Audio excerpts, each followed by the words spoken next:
नमस्कार। आपके YouTube channel सेविकाओं की आवाज़ में आपका स्वागत है।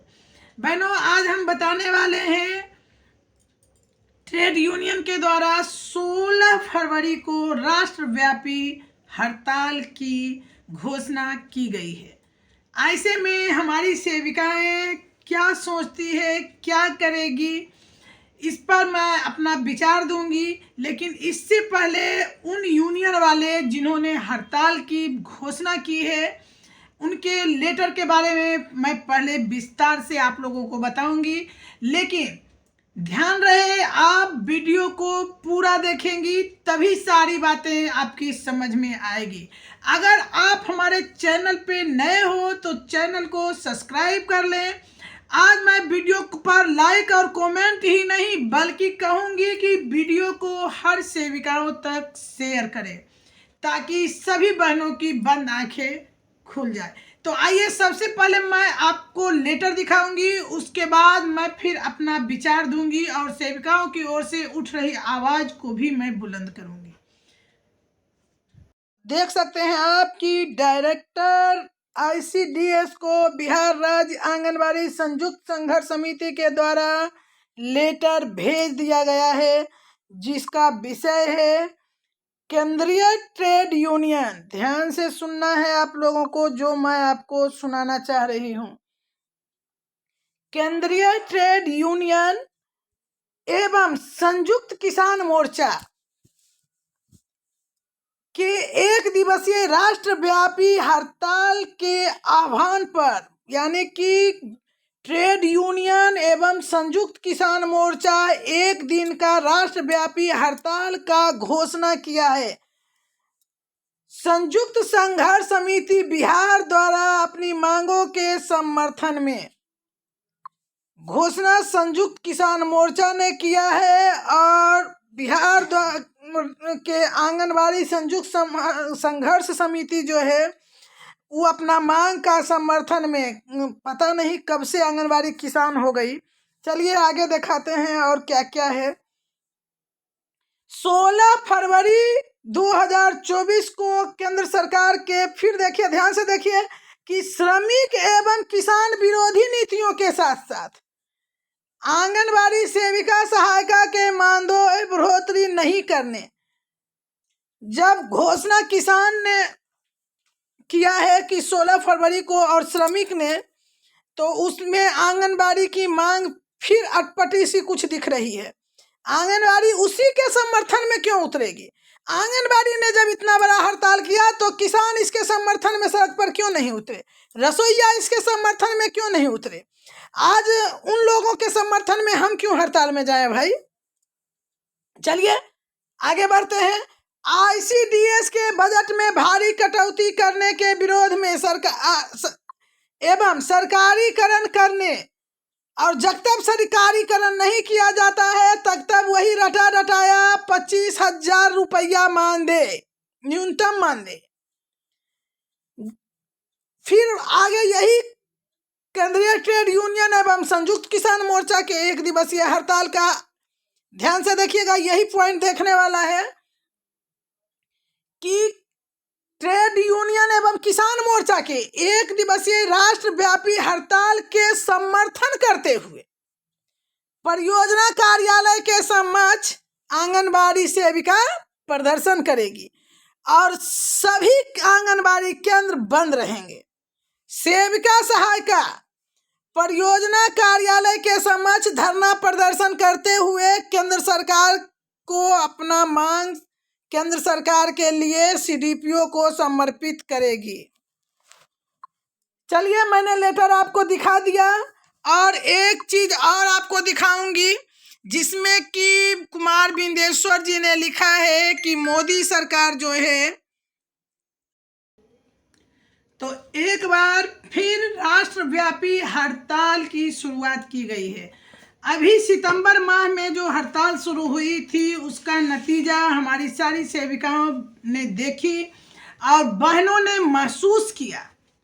उसके बाद अब देखिए, एक दिवसीय ही सही, आपको मैं यह बताना चाहती हूं कि एक दिवसीय हड़ताल का मतलब है एक दिन का मानदेय कटना। और एक दिन का सेविका और सहायिका मिलाकर 300 रुपये प्रति केंद्र मानदेय है। ऐसे में 1 लाख लगभग 20,000 से ज़्यादा आंगनबाड़ी सेविका और सहायिका है, यानी दुगना लगभग 2,30,000 सेविका और सहायिका है। तो ऐसे में आप सोच सकती हैं कि सरकार का एक दिन का मानदेय हम लोग ने कोरोना में जब दान दिया था तो लगभग 2 करोड़ 3 करोड़ रुपए सरकार के बचे थे। और इस बार फिर राष्ट्रव्यापी हड़ताल है। मैं पूरे राष्ट्र की बात नहीं करती हूँ, मैं सिर्फ बिहार की बात करती हूँ। तो लगभग 3.5 करोड़ रुपए आप जोड़ सकती हैं। 3.5 करोड़ रुपए एक दिन के मानदेय से सरकार के खाते में बचेगी। और सेविकाओं को क्या मिलेगा? बार बार हमारी बहनों को हड़ताल के नाम पर क्यों झोंका जाता है? फिर मैं कहती हूँ एक दिवसीय ही, लेकिन क्यों? अगर था ही करना तो फिर आंगनबाड़ी किसान मोर्चा के समर्थन में क्यों उतरेगी? और अभी मैं कुमार बिंदेश्वर जी का मैसेज पढ़ रही हूँ जिसमें उन्होंने एक बात कही है कि सरकार हर इलेक्शन में लोकसभा में कुछ न कुछ आंगनबाड़ी का मानदेय वृद्धि करती थी, लेकिन इस बार उसने नहीं की मोदी सरकार ने। चलिए अच्छी बात है, सरकार अगर नहीं देगी तो उसे कोसेंगे ही, लेकिन उन्होंने लिखा है वाह भाई वाह, अयोध्या में राम मंदिर निर्माण कार्य कराकर सभी भारतवासियों को सीधे स्वर्ग पहुंचाने की गारंटी करने वालों के द्वारा 28 लाख आंगनबाड़ी सेविकाओं और सहायिकाओं के लिए 1 रुपया भी देना जरूरी नहीं समझा। मैं पूछना चाहती हूं कि ये राम मंदिर कहां से आ गए? राम मंदिर हमारे संघर्ष के बीच में कहीं भी नहीं है। और जब उन्होंने राम मंदिर की बात कही है तो वो बात करते हैं कि बिना संघर्ष के कुछ भी नहीं लिया जा सकता। तो बता दूं कि 500 वर्षों से राम मंदिर बनाने के लिए लगातार हिंदू धर्म वाले ने संघर्ष किया, जिसमें कितने साधु संतों की जान गई। आप जानते होंगे कि कार सेवक को जला दिया गया था उस समय गोधरा कांड जो हुआ था। तो सारी इस धर्म वाले ने फिर एक बार सुने होंगे कि बाबरी मस्जिद का ढांचा ढा दिया गया, धर्म के नाम पर लंबी लड़ाई चली। लेकिन आपको बता दूं कि मस्जिद को ढा दिया गया, ढांचा को सरकार रोक नहीं पाई। इतना बड़ा संघर्ष हुआ, इतना बड़ा आंदोलन हुआ हिंदुओं का, लेकिन क्या राम मंदिर का निर्माण कर पाया उसने?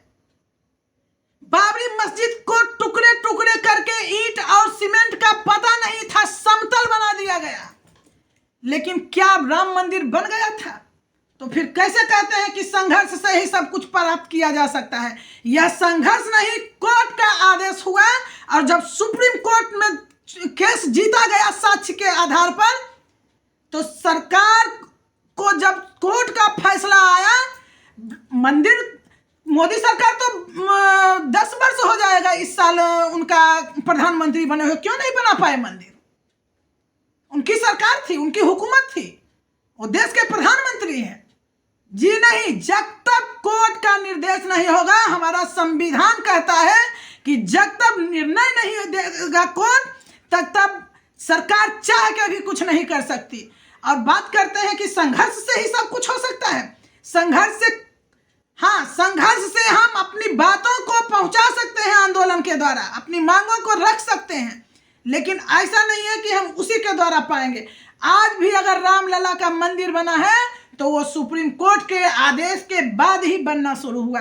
किसी की औकात नहीं थी कि जब तक कोर्ट का फैसला नहीं आया, केंद्र में भी सरकार भाजपा का और राज्य में भी सरकार भाजपा का, औकात नहीं था कि राम मंदिर का निर्माण कर लेता। और बात करते हैं कि संघर्ष से ही सब कुछ मिलता है, नहीं, सुप्रीम कोर्ट की लड़ाई के बाद हिंदुओं ने जीता है, वो रामलला के मंदिर निर्माण हुआ है। तो आंगनबाड़ी सेविकाओं के बाद जब हम करते हैं कि न्यायालय से हम लेंगे लड़के, तो आप कहते हैं संघर्ष के बिना कुछ नहीं होगा। बहनों, आप लोग जागरूक हैं, प्रबुद्ध हैं। अगर किसी को लड़ना है तो किसी की आस्था पर सवाल ना उठाए। मैं ऐसा कहना चाह रही हूं इस वीडियो के माध्यम से, रामलला का मंदिर हमारे संघर्ष में कोई मायने नहीं रखता। वो धार्मिक चीज है और धर्म की में आस्था रखने वाले जो हैं वो अलग चीज है। लेकिन जब आंगनबाड़ी सेविका है तो क्या आंगनबाड़ी में मुस्लिम नहीं है, ईसाई नहीं है? आंगनबाड़ी हिंदू और मुस्लिम ईसाई सारे लोग हैं। तो हम तो आंगनबाड़ी की लड़ाई लड़ेंगे तो उसमें हमको क्या मतलब है कहाँ मंदिर है कहाँ मस्जिद है? आंगनबाड़ी सेविका है और हमारा संघर्ष जो होगा वो सड़कों पर। हमारा तो यही कहना है कि हम सड़कों पे नहीं, न्यायालय से लड़ेंगे और न्यायालय से ही लेंगे। 16 फरवरी का घोषणा हुए है। अब देखना है कि आप कितनी बहनें इस जो हड़ताल के बाद ये जो उत्पन्न हुई थी आप लोगों के साथ समस्याएं, मैं ये नहीं कहती कि डरना है, लेकिन अगर यह समस्या का समाधान नहीं होता तो क्या उस समय किसी नेता के मुंह में आवाज था कि वो कब तक वापस ले आएंगे? तो फिर एक बार आगाज हुआ है हड़ताल का और मैं फिर आप लोगों को सतर्क करना चाहूंगी। अब आप लोग को भी समझ में आया होगा कि अगर कोई संगठन हड़ताल का आह्वान कर देता है तो मानना हमारी व्यवस्था नहीं होगी, वो हमारी इच्छा पर निर्भर है कि अगर हम उनके जो कार्यशैली